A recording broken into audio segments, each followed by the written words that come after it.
পশ্চিমা মিডিয়া সবসময় pro Israel role play করছে। হোল মিডল ইস্টকে তারা কবজায় রাখতে চায়। ইরান যে মিসাইল বানাচ্ছে সেটা তাদেরকে টার্গেট করে বানায়। ইরান একঘরে হয়ে আছে মিডল ইস্টের মধ্যে।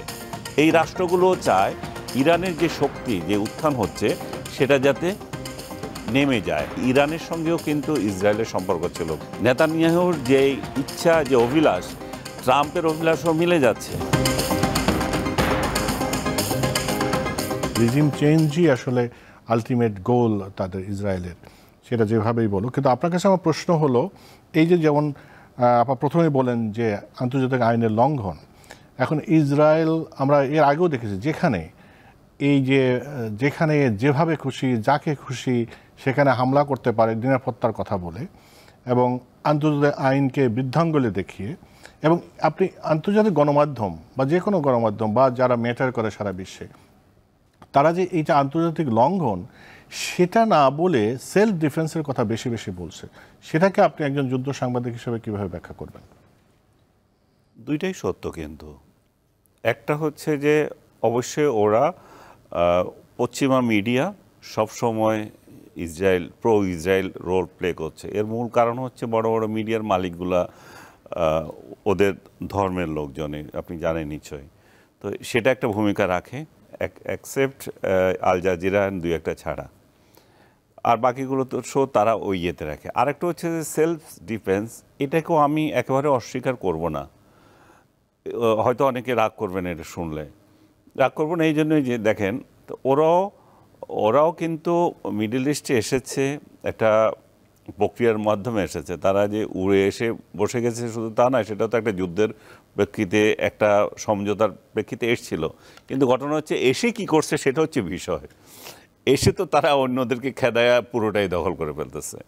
তো তারা যে আপনি 67 বা আগে ওই সময় থেকে যে যত যুদ্ধ হচ্ছে, এর পরবর্তী পর্যায়ে প্যালেস্টাইনদের সাথে যার যত কর্মকাণ্ড, সব কিছুতে আপনি দেখেন যে তারাও একটা থ্রেটের মধ্যে আছে, ইভেন আজ পর্যন্ত আছে।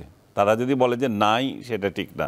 কিন্তু তাদের যে আচার আচরণ, যেটা বলেন আসার পরে যা করেছে আচার আচরণ, তা আপনি কি মনে করেন যে তারা এমনি খুব শান্তিভাবে বসবাস করতে পারবে? না, পারবে না তো। ওইটাই আসতেছি আপনাকে। কিন্তু তারা যেটা করছে সেটা অতি মাত্রায় হয়ে গেছে। আমি সেটা বলতে, আমি কিন্তু একটু কিছু বলার আপা বলেন। তো এই যে সেই মাত্রাটা তারা এত ছাড়িয়ে গেছে, তাদের এখন হচ্ছে গণহত্যা, নির্যাতন পর্যায়ে চলে গেছে। এবং হোল মিডল ইস্টকে তারা কবজায় রাখতে চায়। আমেরিকা তাদেরকে দিয়ে কবজায় রাখতে চায়, কারণ তারা যাতে থ্রেটে না পড়ে। এই থ্রেটের জন্য এখন সৌদি আরব বলেন বা আদার্স যে সুন্নি রাষ্ট্রগুলো আছে, ওখানে তো জানেন আপনি যে ইরানের নেতৃত্বে একটা শিয়া রাষ্ট্রগুলো একটা জোটবদ্ধ, আর সৌদি নেতৃত্বে সুন্নিরা আছে মূলত। আপনি শিয়া রাষ্ট্রগুলোর মধ্যে ইরাক, ইরান, সিরিয়া, আর ওই যে আরেকটা ইয়ামেন, তারা একটা বেল্ট মেনটেন করে, আর ওরা ওইদিকে এটা মেনটেন করছে। এবং দুই সুপ্রিম লিডার, দুই শিয়া সুন্নি লিড দিতে চায়। এখন এই যুদ্ধটা কিন্তু বহুদিন থেকে চলছে।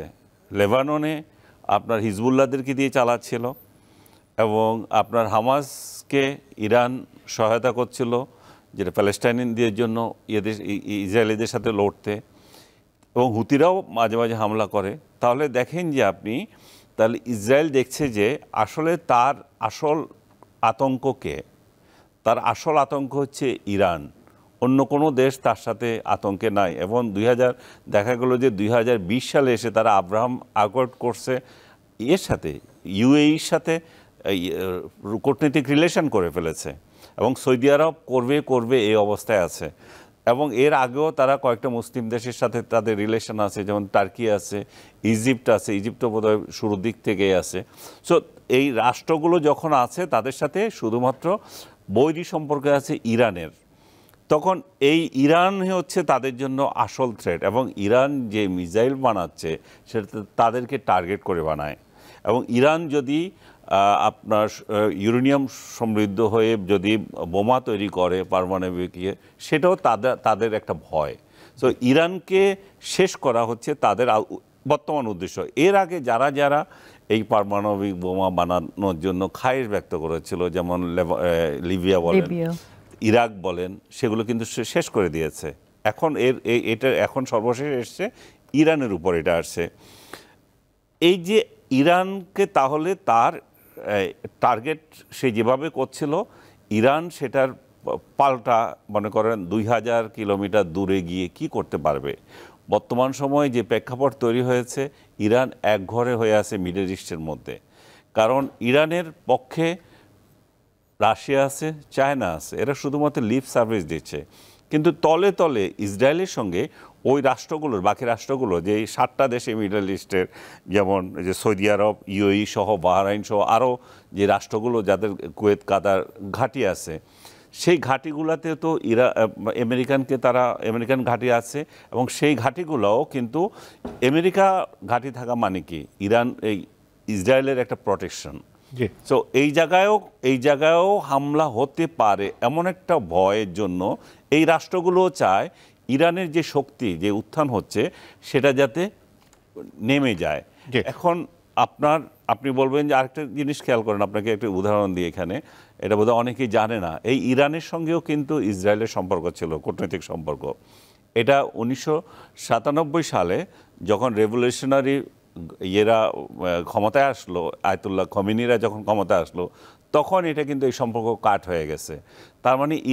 তার মানে কি হচ্ছে, তাই সে দেখছে যে সে এখানে ইসরায়েল একটা পয়েন্ট সে চাচ্ছে, সেটা হচ্ছে যে আমার সাথে সবাই সুসম্পর্ক থাকুক, আমিও এখানে সুসম্পর্ক দেখাই। কিন্তু কথা হচ্ছে যে সে এটা বারবার, আমি শেষ করে দিচ্ছি আপনাকে, সে এটা বারবার মানছে না। যেমন ইউএইর সাথে যখন তার সম্পর্ক হচ্ছিল, তখন ইউএই যে বিবৃতি দিয়েছিল, আপনি যদি সেটা খেয়াল করেন, সেই বিবৃতিতে উল্লেখ করছে যে আমরা এই দুই দেশ সম্পর্কের মাধ্যমে এটা একটা নিশ্চয়তা পাচ্ছি যে পশ্চিম তীরে যে সমস্ত জায়গা ইসরায়েল দখল করার জন্য তৎপর, এবং তারা সেই সমস্ত জায়গা থেকে ফেরত আসবে।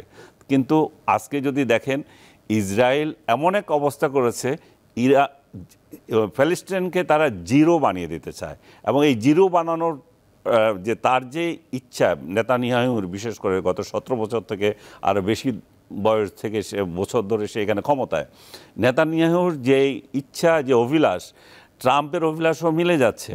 এবং এখানে তাদের জন্য প্রতিরোধ করা একমাত্র ইরান। এবং একটা মিনিট শেষ করছি আমি, আমেরিকাকে যদি ধরেন, আমেরিকার সাথে ইরানের সাথে যখন 6 জাতি চুক্তি হলো, ইউরোপ সহ, জার্মান সহ, যে তারা স্কেলে কমিয়ে আনবে ইউরেনিয়াম সংগ্রহের ক্ষেত্রে, সমৃদ্ধকরণের ক্ষেত্রে, যাতে করে তারা শিগগির বোমা না বানাতে পারে। এই যে ইনএক্সপেকশন, এই যে চুক্তি হলো 15তে, সেটা এসে কিন্তু আপনি দেখেন, যখন ওটা বারাক ওবামা করেছিল, যখন ট্রাম্প আসলো, সে কিন্তু এই চুক্তি ফেলে দিল। এবং ট্রাম্প এখনো চাচ্ছে যে অ্যাকর্ডটা যাতে কোনোভাবে করা যায়, সবার সাথে মিলিয়ে ইসরায়েলকে এখানে শান্তিপূর্ণভাবে থাকতে দিতে পারে।